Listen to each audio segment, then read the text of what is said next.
आप सभी को प्रभु यीशु मसीह के नाम में जय मसीह की एक और नई वीडियो में आप सभी का मैं स्वागत करता हूं और परमेश्वर पिता का धन्यवाद करता हूं कि परमेश्वर ने एक और बार आप लोगों से अपने वचन के द्वारा बातचीत करने का मौका दिया है। इसलिए प्रभु का बहुत बहुत धन्यवाद करता हूं।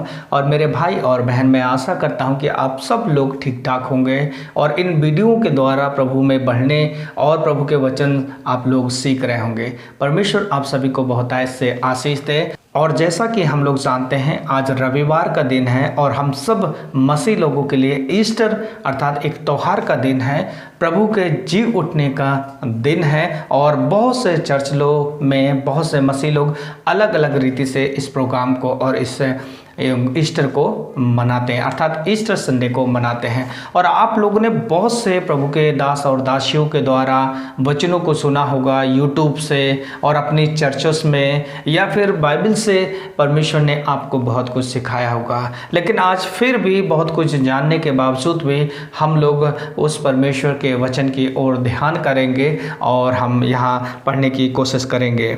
मरकुस रचित सुसमाचार 16 अध्याय वचन 1 से लेकर वचन 8 तक एक पैराग्राफ है और इस पैराग्राफ को मैं पढ़ने के लिए नहीं जा रहा हूँ, बस उसको पैराफ्राइज करूँगा और उस पैराग्राफ में क्या है उसको जस्ट शॉर्टली उस स्टोरी को बताऊँगा। बताने के बाद में हम वहाँ से क्या सीखते हैं, इस बात को हम जानने की कोशिश करेंगे।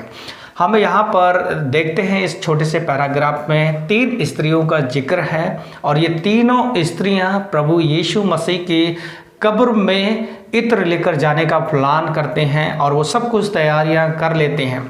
और जैसे ही वो रास्ते पर जा रही थी, उनके मन में एक सवाल था, हम जा तो रहे हैं लेकिन कब्र के मुंह में बहुत बड़ा जो पत्थर रखा हुआ है उसको हम कैसे हटाएंगे।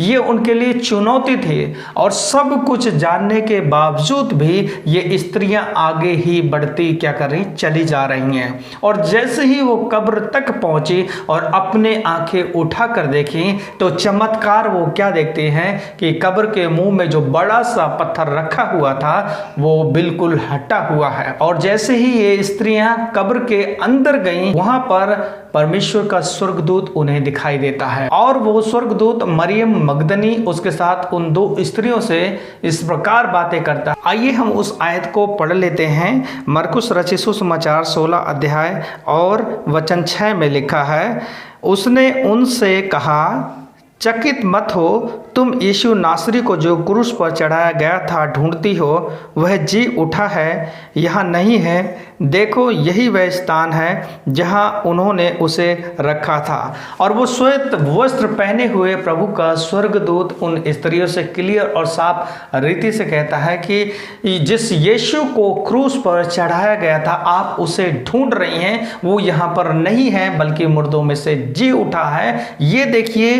वो जगह जहाँ पर उसे लिटाया गया था और रखा गया था। और इस बात से वो कांप गई, भयभीत हो गई और डर गई। और स्वर्गदूत ने कहा कि जाओ इस बात को उसके चेलों को बताओ। और स्त्रियां डरते हुए, कांपते हुए, थरथराते हुए इस बात को सुनकर वो दौड़ी प्रभु यीशु मसीह के चेलों के पास, क्योंकि हो सकता है इन स्त्रियों ने अपनी लाइफ में पहले ऐसा इंसिडेंट और पहली ऐसी घटना देखी हो कि जिसको कब्र में रखा गया है, वहाँ की कब्र खाली है और वो मुर्दों में से जी उठा है। ये सब कुछ इसलिए हुआ क्योंकि प्रभु यीशु मसीह ने पहले ही से अपने चेलों से और अपने सुनने वालों से ये कह दिया था कि मनुष्य का पुत्र पापियों के हाथ में पकड़वाया जाएगा, मारा जाएगा, गाड़ा जाएगा और तीसरे दिन जी उठेगा। अर्थात पवित्र शास्त्र में जितनी भविष्यवाणियां प्रभु यीशु मसीह के लिए की गई थी,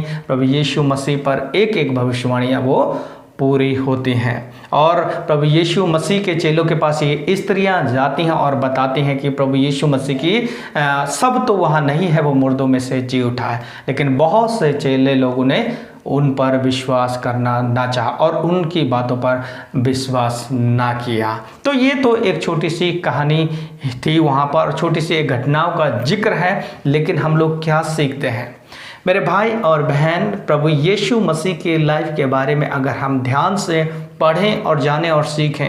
तो जो कुछ हमारे प्रभु यीशु मसीह के साथ में हुआ घटा, वो सारी बातें व्यवस्था की पूरी हुई, भविष्यवक्ताओं की बातें प्रभु यीशु मसीह के जीवन से पूरी हुई।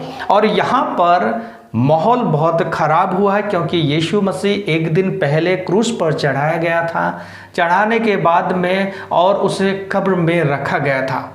सारे लोग डरे हुए थे, भयभीत थे, क्योंकि रोमन लोगों ने बड़ी क्रूरता से हमारे प्रभु यीशु मसीह को क्रूस पर चढ़ाया था। और इस दृश्य को हर एक यरूशलेम के लोगों ने देखा था।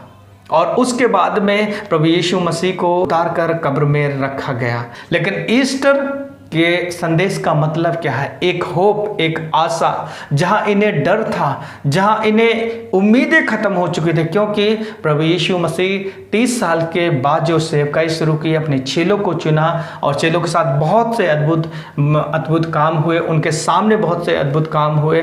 अब यीशु मसीह यहाँ पर क्रूस पर चढ़ाया गया और इस दुनिया से चला गया है। उन्होंने सारी आशाएं अपनी खो दी होंगी कि अब हमारा क्या होगा, हम कैसे रहेंगे, कौन हमें आगे चलाएगा, कौन हमें सिखाएगा, ये सारी बातें हो रही होंगी।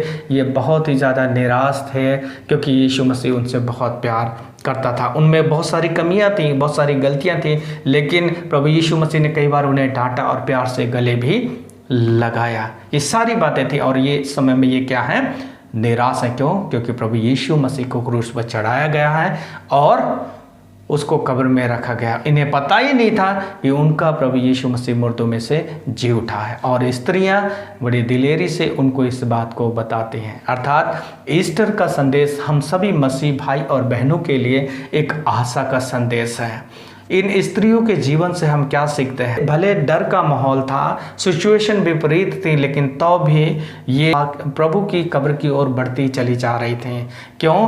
क्योंकि इनके अंदर वो जिज्ञासा थी। हो सकता है यहूदी ट्रेडिशन के अनुसार से, कल्चर के अनुसार से मरे हुए के सब में सुगंधित द्रव्य लगाने का प्रक्रिया हो या संस्कृति हो, वो करने जा रही होंगे। लेकिन जो वो सोच रहे थे कि पत्थर कौन हटाएगा, ये कौन करेगा, वो करेगा, प्रभु ने उनके विपरीत उसमें किया। और प्रभु यीशु मसीह के जिंदा होने की खबर देने वाले कोई पुरुष नहीं, बल्कि स्त्रियां थे। इसलिए मेरी बहनों, हो सकता है आज आपके परिवार की स्थितियां, परिस्थितियां, हालात बुरे हों, खराब हों, लेकिन यदि आप इस प्रभु की तरफ दौड़ रही हैं, भाग रही हैं, तो आपकी स्थिति ऐसी बनी ना रहेगी, आपके हालात ऐसे बने ना रहेंगे। आप लोग जरूर जयवंत पाएंगे और आपके तमाम सवालों पर परमेश्वर सलूशन करेंगे। जैसे इनके पास सवाल था, कौन पत्थर हटाएगा, लेकिन उनके पहुंचते ही वहां से पत्थर हटा हुआ मिला।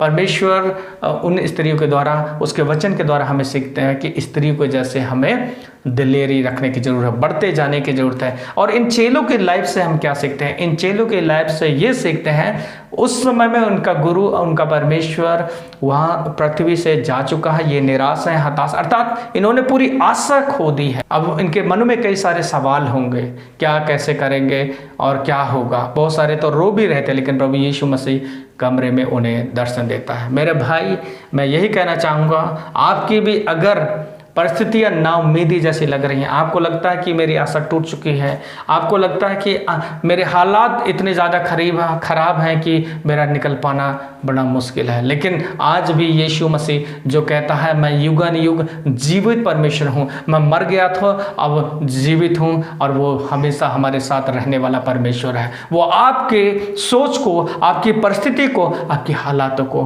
बदल देगा। भरोसा रखें उस प्रभु पर, उसके पुनरुत्थान पर विश्वास करके, क्योंकि मसीह जीवन का और सुसमाचार की सबसे बड़ी ताकत का राज है, तो उसकी मृत्यु और उसका पुनरुत्थान। यदि हम मसीह के सुसमाचार पर इस बात को बहुत गहराई से पकड़ते हैं, बड़ी गहराई से विश्वास करते हैं, तो हमारे जीवन में भी प्रभु यीशु मसीह एक आशा देने वाला परमेश्वर है। जैसे चेलों के जीवन में आशा मिली, उन स्त्रियों के जीवन में आशा मिली, उनके पीछे चलने वालों के जीवन में जो आशा मिली। मैं आशा करता हूं कि आप लोग इस छोटे से वीडियो के द्वारा समझ पाए होंगे। कुल मिला के मेरा कहने का मतलब, ईस्टर का संदेश और पुनरुत्थान का संदेश एक आशा का संदेश है जो लोग वहाँ पर खो चुके थे, लेकिन उनकी निराशा में परमेश्वर ने आशा दी। प्रभु यीशु मसीह आपके ज़िंदगी में भी ऐसा करेंगे। प्रभु आप सभी को आशीष दे। हम आप सबके लिए प्रार्थना करेंगे। हमारे जीवित परमेश्वर पिता, हम आपके चरणों में आते हैं प्रभु। कई बार हमारी स्थितियाँ परिस्थितियाँ ऐसी बन जाती हैं, हालात ऐसे बन जाते हैं और हमारे हालात हमें बढ़ने नहीं देते हैं, हमारे अगेंस्ट में रहते हैं, हमारे खिलाफ में रहते हैं, विपरीत में रहते हैं। लेकिन प्रभु आप नाउम्मीदी में भी उम्मीद जगाने वाले परमेश्वर हैं। मैं आपका दिल से धन्यवाद करता हूँ। आज जितने भाई और बहन किसी भी रीति से ये टूटे हैं, बिखरे हैं, मानसिकता रीति से, फिजिकल रीति से, फाइनेंस की रीति से, इमोशनल रीति से, यीशु के नाम से इनके जिंदगी में आशा आने पाए प्रभु। एक एक भाई और बहन को, और ये पुनरुत्थान का दिन परमेश्वर हमारे जिंदगी में एक आशा का दिन बन जाए। परमेश्वर हमारी निराशाओं में आशा का दिन बन जाए, हमारे अंधेरे में उजियाला का दिन बन जाए, ताकि प्रभु तेरे बच्चे जो ईस्टर का दिन और पुनरुत्थान का दिन जो सेलिब्रेट करते हैं प्रभु, हम सब के लिए आशीष का कारण बन जाए। प्रभु यीशु मसीह, हम आपका दिल से धन्यवाद करते हैं। सारी बातों के लिए सारी आदर महिमा आपको देते हैं। यीशु मसीह के नाम से दुआ मांगते हैं। आमीन आमीन।